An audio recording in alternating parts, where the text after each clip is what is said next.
Olá, torcedor vascaíno, ligado no canal AV+. Estou chegando nesse Acorda Vascaíno para a gente bater um papo e resenhar um pouco sobre as coisas do nosso clube, né? Agora, antes de mais nada, para você que está chegando agora no canal, aproveita para se inscrever, para mandar suas mensagens, para dar sua opinião. E não esquece de dar o seu joinha, mais conhecido como like. Você vai ser muito bem-vindo aqui no canal. Bom, vamos a alguns assuntos aqui.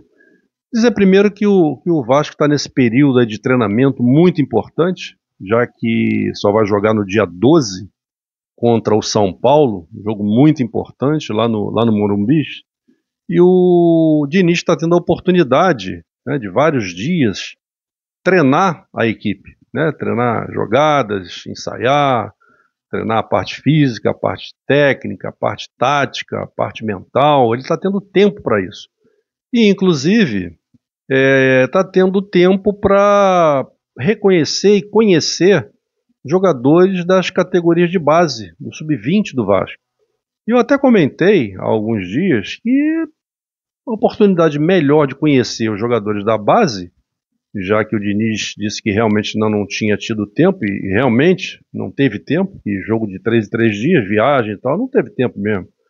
Eu falei, olha, nenhuma oportunidade melhor de conhecer o jogador da base se trouxer alguns destaques da base e colocar, inserir junto ao grupo de profissionais. Então ele vai ter a oportunidade de conhecer pessoalmente, dentro do campo, né, as pessoas responsáveis pelas categorias de base do Vasco. É evidente que sabem também quais são os jogadores que mais se destacam e aqueles jogadores que podem ajudar a equipe profissional, né? Então, um período melhor para conhecer realmente os jogadores da base é esse que o Diniz está tendo agora. Agora, sobre essa janela, né, sobre as contratações do Vasco, eu confesso que estou assim, muito preocupado, porque eu apostava minhas fichas todas que o Vasco, nessa janela, ia contratar grandes jogadores. Não precisava contratar 8, 9, 10. Contratava 3 jogadores, 4 jogadores no máximo, para realmente qualificar a equipe. Mas pela entrevista do CEO do Vasco, o Amodeu, eu fiquei muito preocupado. Porque ele inicialmente falou que porque hoje nós estamos numa janela, né, do dia 2 ao dia 10, está aberta a janela. E era a janela para esse Mundial de Clubes. Mas ela foi estendida para todos os clubes. Então todos os clubes podem fazer contratações nesse período. De segunda-feira, dia 2, e que vai até o dia 10 desse mês de junho. Mas pela entrevista, o CEO do Vasco já disse que o Vasco não tem pressa. E que o Vasco agora está tentando contratar um executivo. E as contratações do Vasco não estava com muita pressa. E aí já meu primeiro ponto assim de discordar do CEO do Vasco. O Vasco tem que ter pressa. Porque os resultados do Vasco até agora, 7 derrotas em 11 jogos, então o Vasco tem que ter muita pressa. E a meu ver não poderia desperdiçar esses 8, 9, 10 dias aí de janela, né, sem estar correndo atrás aí de boas contratações. Mas o senhor falou que o Vasco não tem pressa, então não tem pressa. E o Vasco então vai jogar no dia 12. A partir do dia 12, os jogadores vão ter um período de folga, de férias, de folga, para cumprir a lei, e terão essas folgas de quase 10 dias. E a partir então do dia 12 até o dia 21, os jogadores estarão nessas folgas. E o CEO disse que nesse período, de 12 a 21, é que vai haver movimentação no mercado, com dispensa de jogadores, contratações de jogadores, e que esses jogadores contratados vão se apresentar ao clube quando o elenco que está de folga se apresentar também. Então, lá para o dia 22. E as folgas serão até o dia 21. Então, dia 22, quando o elenco se apresentar, de volta das folgas, alguns jogadores contratados se apresentarão também, para poderem treinar e estarem disponíveis para o Diniz em julho, né, já para o primeiro jogo contra o Botafogo, que vai ser no dia 13/7. E a janela abre no dia 10/7. E aí eu estranhei um pouco, porque eu falei, se a próxima janela abre dia 10 de julho, mês 7, e vai até o dia 2 de setembro, essa é a janela oficial. A janela de hoje, né, que está valendo e fecha no dia 10 de junho, mês 6, e a próxima janela começa no dia 10 de julho, mês 7. Então o Vasco vai contratar jogadores nesse período de 12 a 21/6, ou seja, é um período que não tem janela aberta. Não tem janela aberta. E aí eu deduzi que para o Vasco contratar, terá que contratar jogadores que não estão vinculados a qualquer equipe. Então jogadores que foram dispensados por seus clubes, seus últimos clubes, esses jogadores é que poderão ser contratados fora da janela. E aí continuou me causando preocupação, porque na realidade o Vasco precisa de bons jogadores, jogadores para qualificar a equipe.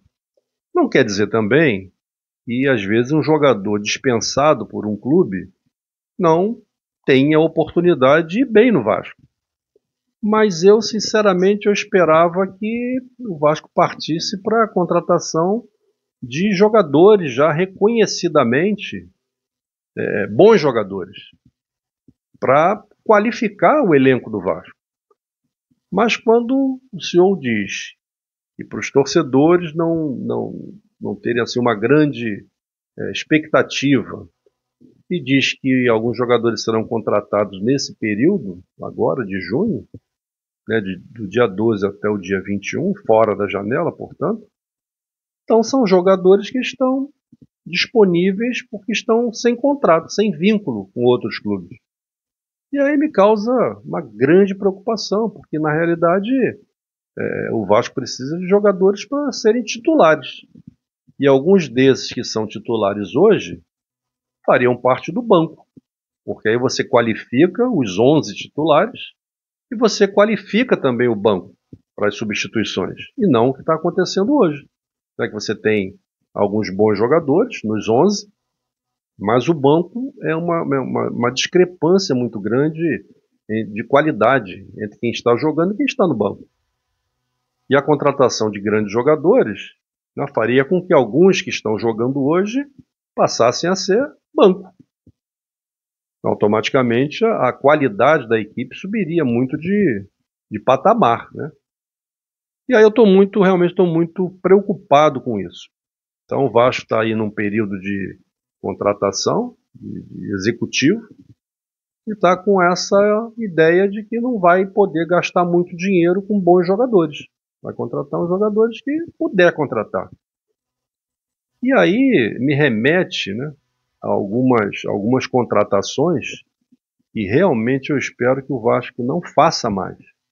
Eu vou citar aqui alguns nomes para os senhores verem que não basta ter executivo, né? Tem que ter executivo, tem que ter dinheiro e tem que ter gente que realmente conheça futebol, que enxergue nos jogadores a qualidade necessária para jogar no Vasco.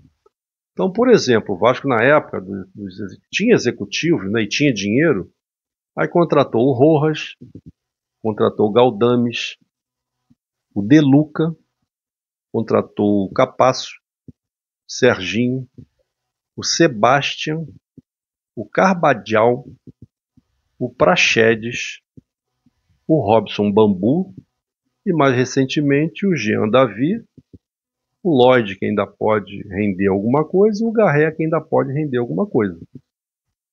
Mas então, é o que eu digo, a contratação de um executivo não passa necessariamente por essa pessoa contratar jogadores de alto nível, porque os executivos que passaram pelo Vasco contrataram esses jogadores aí, que eu acabei de falar.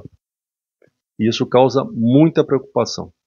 Eu não sei como não está causando ainda preocupação ao Amodeu, que é o CEO do Vasco. Ok, meus amigos, vamos aguardar, né, torcer muito para que o Vasco encontre soluções, porque 11 jogos e 7 derrotas não é uma boa, não é uma boa experiência, não é uma boa notícia para o Vasco. Né? O torcedor do Vasco já está muito preocupado e o campeonato está apenas na 11ª rodada. Ainda dá tempo de recuperar? É claro que dá.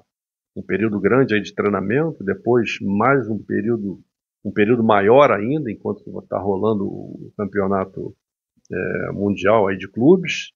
Então o Diniz, com certeza, o Diniz é muito capaz, eu acredito muito no trabalho do Diniz, com certeza ele vai melhorar a equipe do Vasco. Mas umas contratações são fundamentais. Ok, amigos? Um grande abraço a todos e até o nosso próximo acordo.